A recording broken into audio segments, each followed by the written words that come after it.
And now, let's think about how big these various quantities are.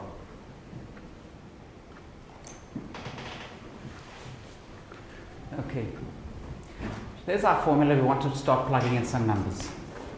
So the first thing is the mass of the tape. Okay? So if you think about a piece of tape, so here's one of the pieces of tape, and if you think about what is the weight of this, this is actually very light. Okay?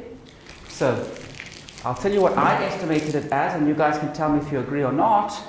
I estimated it as about 0.1 grams. Very light. We happy with that? We want to make a rough estimate. If I tell you 0.5 kilogram, would you buy it?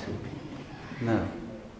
If I tell you 1 gram, 0.1 grams, it's got to be somewhere around there. Okay? So I'm going to take the mass to be 0.1 grams. So M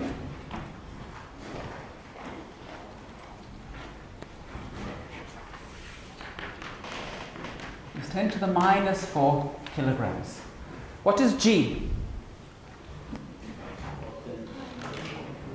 What's G? So 10. Okay. Then we have got theta. What's theta? If we make this approximation, tan theta is approximately theta. We are measuring theta in radians. Good. So how small is theta about? Well, if you look at how far it went, I said theta was about 0.1. What's 0.1 in degrees? 0.1 radians. How do you work out how many degrees it is?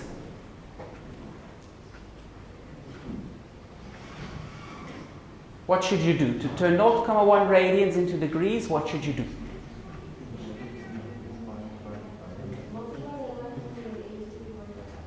Multiply by 180 over pi. Good. What is 180 over pi? 57 point something? That's good enough for me. What's 0.1 times 57 point something? 5 point something.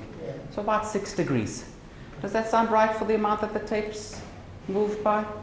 So when we take a look, the tapes are moving about 6 degrees. Does that sound right? There's 45, so about 6 degrees. Okay? So theta is about 0.1 radians.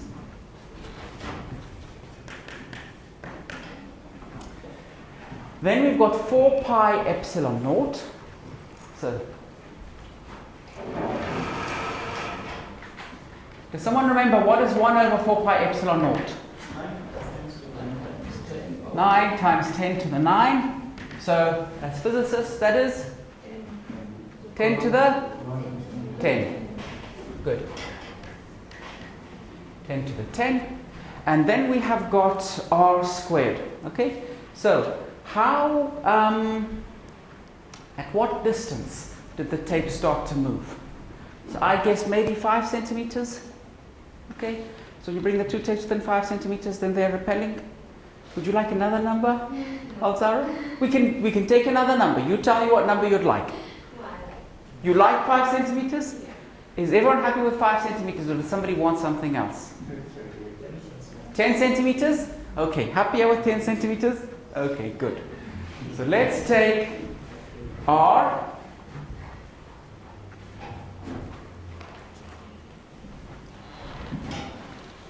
to be 0.1 meters, 10 centimeters. Now let's plug all of the numbers in. So for M we've got 10 to the minus 4. For G we've got 10. For theta we've got 10 to the minus 1. For 4 pi epsilon naught we've got 10 to the minus 10. And for r squared we have got 10 to the minus 1 squared. And we want to take the square root. So 10 to the minus 1 and 10 cancel. So we've got minus 4 minus 10 makes it minus 14 minus 15 minus 16. which is 10 to the minus 8 coulombs, which is about 10 nanocoulombs. So now we know roughly how much charge there is on that piece of tape. Nanocoulombs. So this number close to the bottom of the range was maybe the most accurate, but it was still about 100 times too small. So it's about 100 times too small. That was 200 times too big. Okay? So now we know roughly what size the nanocoulombs. And that's the correct ballpark figure for the amount of tape that sits, for the amount of charge that sits on the tape. Is there any number that we could think of calculating now that might give us an idea as to whether this makes sense or not?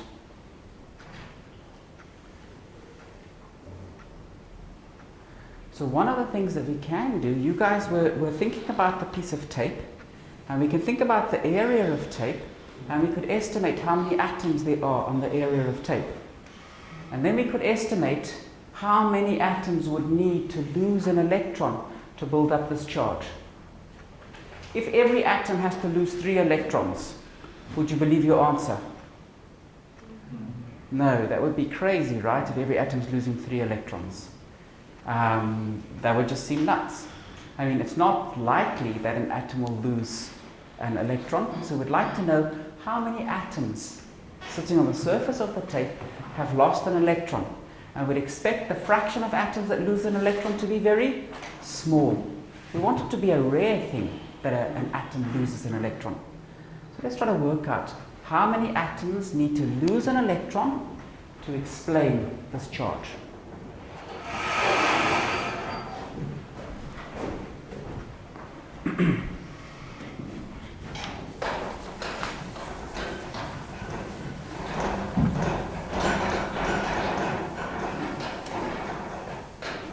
So, for 10 nanocoulombs, how many atoms would have to lose an electron to explain that charge? How do we calculate that number?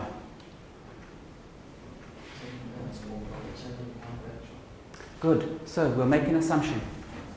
Assume each atom loses only 1 electron. Okay? If each atom loses only 1 electron, then each atom will contribute 1,6 times 10 to the minus 19 coulombs. Okay? So this implies the number of atoms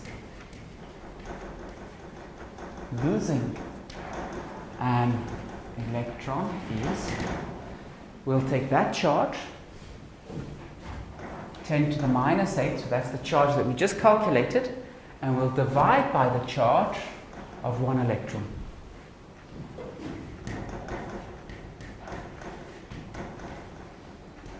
How big is that number roughly?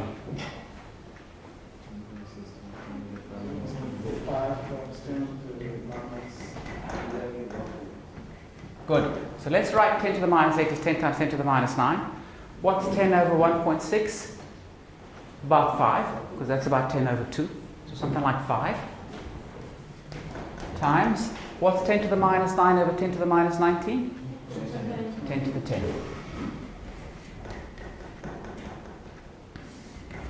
That's a lot of atoms that needs to lose an electron. Really, it's a lot of atoms. Let's check what fraction of atoms lost an electron. So on the piece of tape, how wide do you think the piece of tape is? About 1 centimeter? How long would you say is the piece of tape that's charged?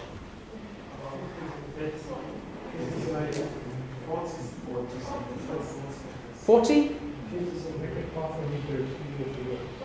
50 centimeters? Good. That's physicist thinking coming through.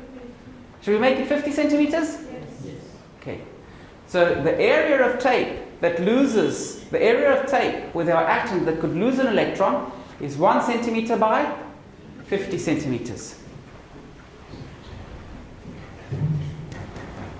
Area of tape is equal to 1 centimeter times by 50 centimeters. What's the area of an atom?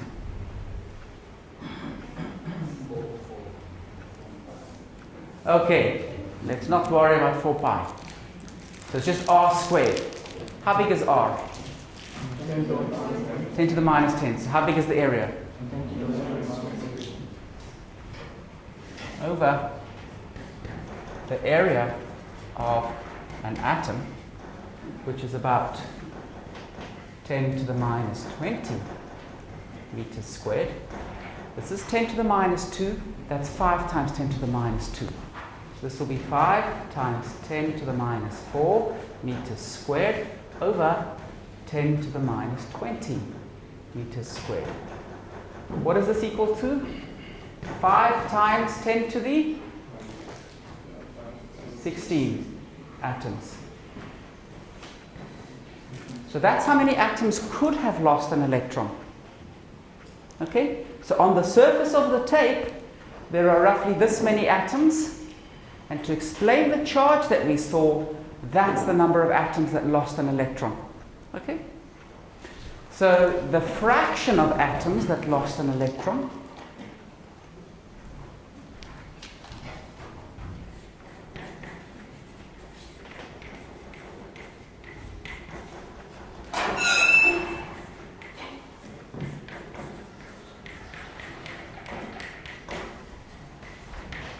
equals 5 times 10 to the 10 over 5 times 10 to the 16, which is 10 to the minus 6. So roughly 1 atom in a million loses an electron.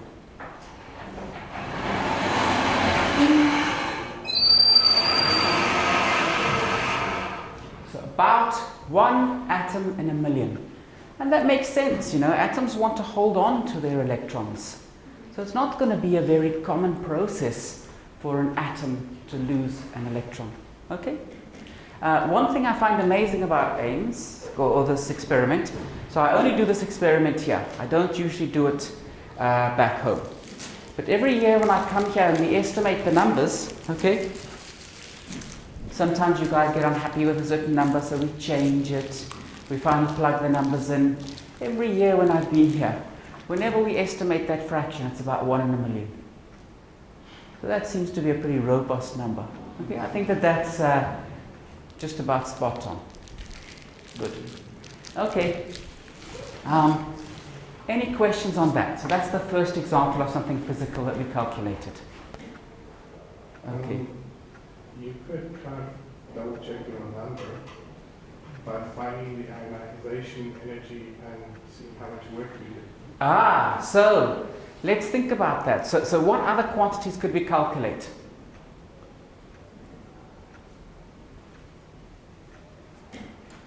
So what you could do, okay, now when you pull the piece of tape, you can measure what force you're applying to peel the sticky tape off the roll, right? And you can check how far do you move your hand as you peel the tape. You've got the force, you've got the distance that you pull the tape for. If you multiply that force by the distance, what will you get? The work done that you did to peel the tape off the roll. If you then divide that by the number of atoms, which we've calculated at 5 times 10 to the 16, what should you get? The work done per atom when you're peeling the tape off. And once you've got that work done per atom, it might be nice to go and take a look. What are the size of chemical bonds? Okay? Does that energy that you've got in this estimate agree with what you get from the chemical bonds? And if it agrees... Sorry? You know, that's absolutely correct. So I'm not suggesting that it's really chemical bonds, but what I am suggesting is the sizes of those numbers will be similar. Okay? So they'll both be around electron volts. That's what you would expect. That'll be the scale of it. Okay? When you go away and you check it, if you get it correct to within a factor of 10, you should declare success. Okay? And actually, so that's a good suggestion that Marcus made. Maybe you guys can think of some other things to calculate. I did check that, and it works perfectly. Okay? So you can check it too. And see if you can calculate other things. Okay. here's the deal. If you can think of some other physical quantity to calculate that I haven't thought of, you'll get bonus marks. Okay? So try to think of something physical that you can calculate. I promise you I'll be honest with you. If you if you come to me and it's something that I've never thought of calculating before, for sure you will get bonus marks. Okay? So please think about it and see if you can think of something new to calculate. Good. Okay. So that brings us to the end of the first thing that I wanted to calculate. What I want to look at now is dipoles, because we haven't studied dipoles yet. Once we've studied dipoles, I want to look at a second experiment and estimate something else. Okay, so now on to dipoles.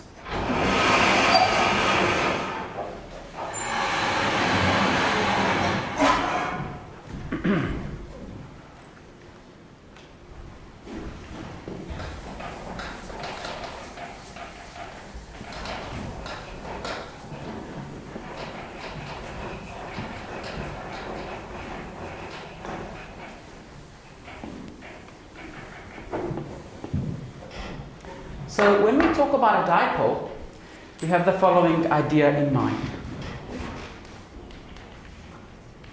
And we're talking about an electric dipole. So what an electric dipole is, we have a charge Q, we have a second charge which has got, the charge is exactly the same size but opposite sign, so minus Q. Okay? So for a dipole you can't have Q1 and minus Q2, the two charges are equal but opposite. Okay? That's what we mean by a dipole. And then we define the vector stretching from the negative charge to the positive charge to be D. And we are going to calculate the potential at that point there. So let's imagine this is the origin of our coordinate system. And that point has a position vector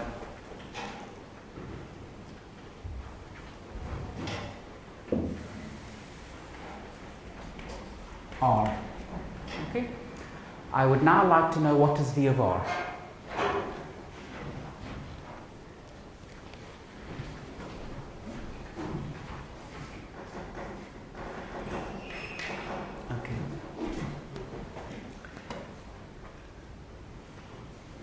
Can anyone tell me how do I calculate V of R?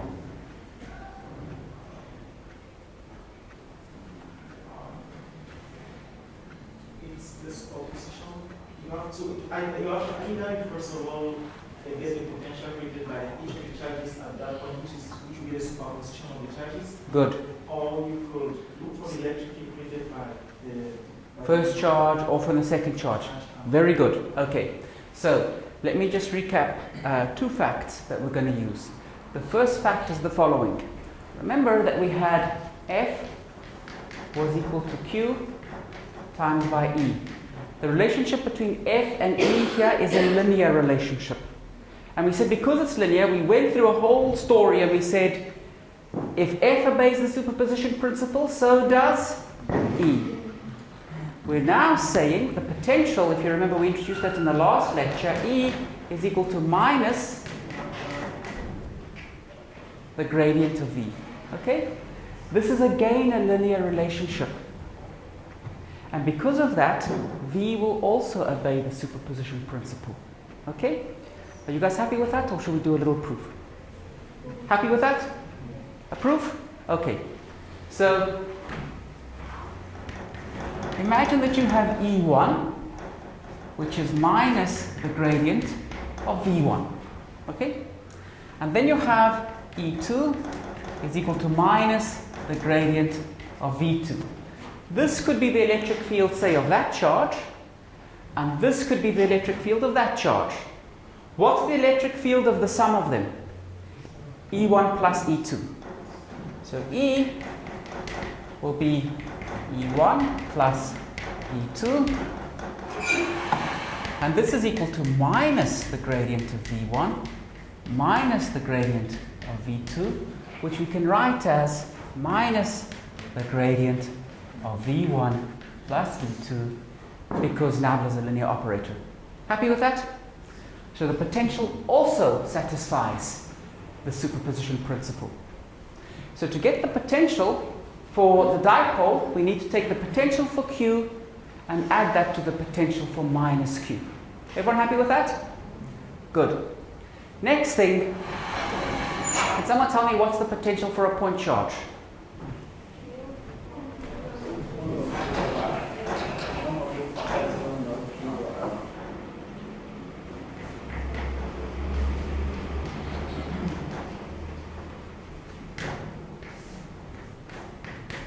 What is it equal to? 1 over 4 pi epsilon naught Q or R. 4 pi epsilon naught R. 1 over 4 pi. 1 on? Q. Q on? Is that the potential? Yes. Sorry, did someone say R hat? Do you want an R hat there? Put it in the scalar point. No. No? Yeah. Are we happy with the sign? Mine. Is it a positive? No. It's a negative?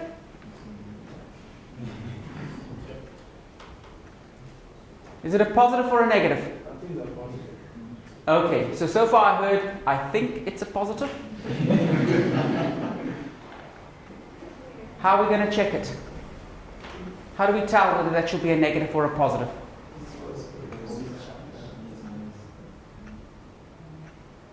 We go back to the definition and then the integral. So you mean do the integral? No. No? The integral that defines it that we looked at on Friday. So look at the integral that defines V? You mean? Is that what you're saying? Well, the definition. The definition of V. Okay, so the definition of V is in terms of an integral of E dot dx. Is that what you're thinking of? So you're saying let's plug in E, let's do the integral, and let's see what we get. And then we also have to look at our reference. Our reference potential, where we're choosing that, absolutely. So that would work, Emil, definitely. So you're saying go back to the definition, and you're thinking about the integral of E dot dx. Is that right? That would work. Can somebody suggest something simpler? And legitimate. Don't say to me Google. But it's in the same line with what you were saying, since we know we have a 1 on R squared, we're integrating a 1 on R squared, so we should get a minus 1 on R. So definitely for a positive charge should be a negative, it should be a negative minus Q on. Okay. Should we try something else? What about this? Do we all know what the electric field is? For sure. Right? Here there's no sign that we're worried about, right? And we know that is minus the gradient of V. So we can just take a derivative and see if we get the right E. Okay? Would you guys please do that now? I want you to do that carefully, because you're going to tell me if there's a plus or a minus, and if you tell me the wrong thing, the rest of the course will be wrong. So please check it carefully.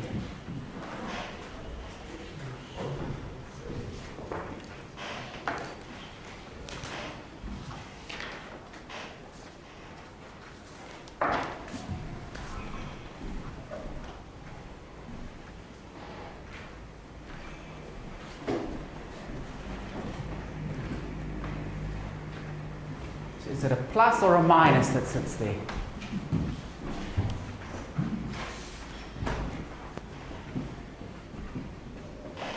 You say minus, Saga? Are you sure? Do the derivatives.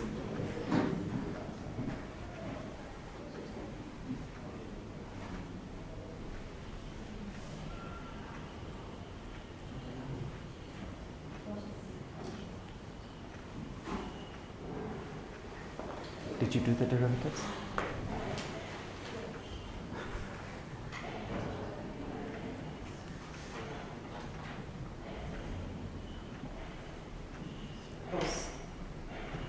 Okay. So some of you have finished now. We should all agree there's no minus sign. It is a plus. Okay? So let's just think about why it's a plus. After we've taken the derivative, we expect this to be proportional to r hat, right? a positive r hat. What will happen is, when we differentiate the r, the 1 over r will end up giving us a minus.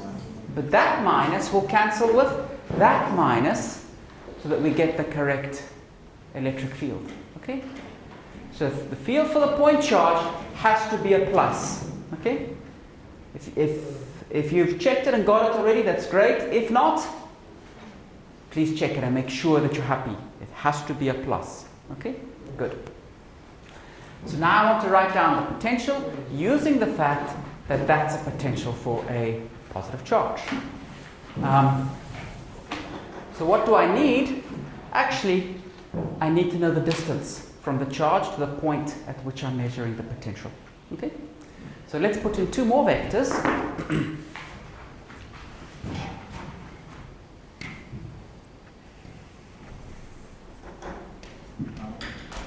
Let's put in that vector r plus, and let's put in this vector r minus. Can someone tell me what is r plus in terms of r and d?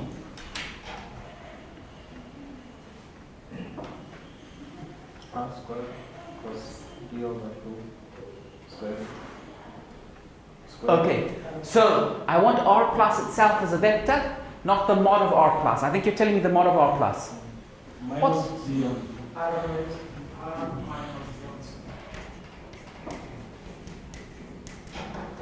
Okay, let's think about that. Another way to write this equation is to say d over 2 plus r plus is r. And let's see if that's true.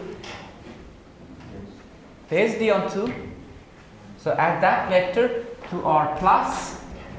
That plus that indeed gives you r. Everyone happy? Good. What is r minus?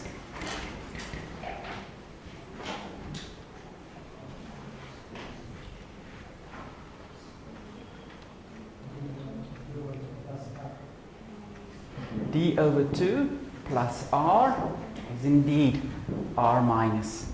Okay?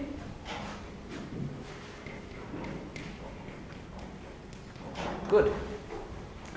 So our potential will be q over 4 pi epsilon naught r plus. That's the potential from the positive charge minus q over 4 pi epsilon naught r minus. So that's the potential that we want to evaluate. Good.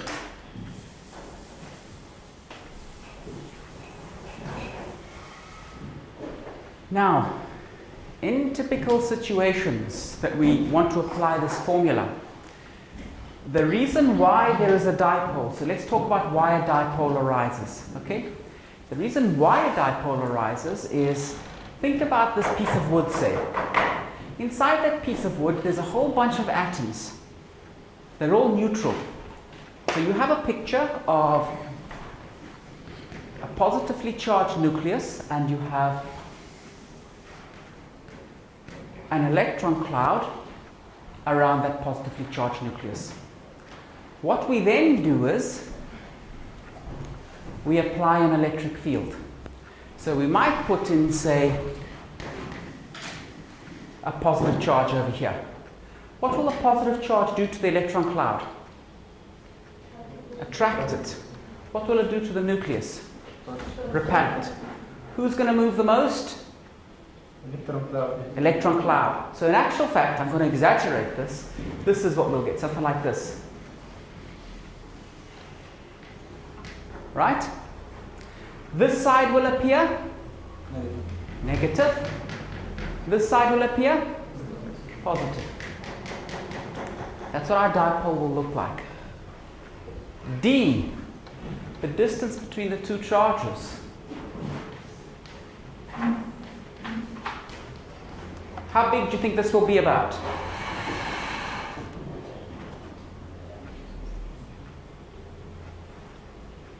Torsten, what did you say? Diameter of the atom. Okay? So are you guys happy if I say maybe 10 to the minus 10? Okay?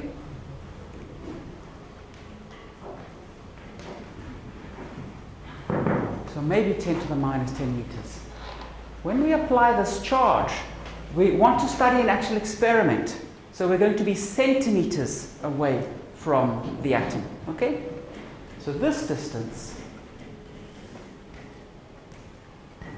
which is the mod of r, this is going to be about centimeters, which is 10 to the minus 2 meters. Okay? So the difference between that and that is 10 to the 8, about 100 million.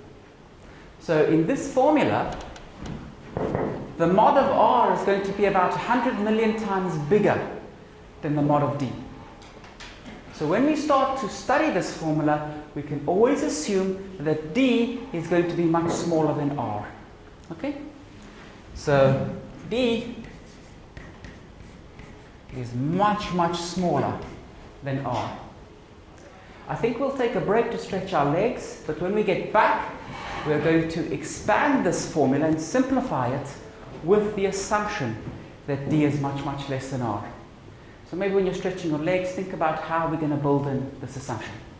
Okay guys, let's take a break and we'll meet back here in about 10 minutes.